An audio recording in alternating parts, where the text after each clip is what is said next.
Un secondo ricordo legato al Verdi è un'esperienza di lavoro indimenticabile con Marcello Mastroianni.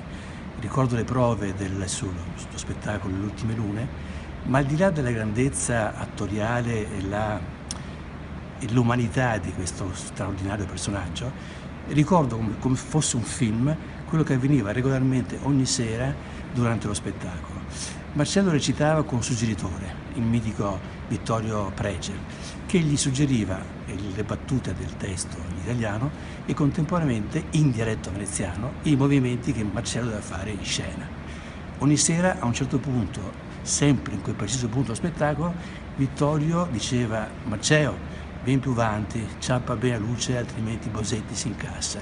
Adesso ti sposti, ti senti sul carregón e ti fa finta di dormire. Marcello molto diligentemente, in maniera piuttosto dolente, avanzava, si sedeva sulla poltrona e fingeva di appisolarsi.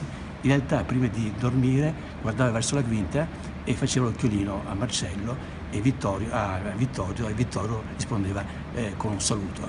Ecco, ogni volta che penso a questo spettacolo mi viene in mente questa immagine filmica, quasi poetica, che poi sono le cose che avvengono normalmente in un teatro. Insomma. Un teatro è un luogo magico, un luogo in cui una famiglia temporaneamente si ritrova e se trova un luogo accogliente, una casa accogliente, lavora meglio.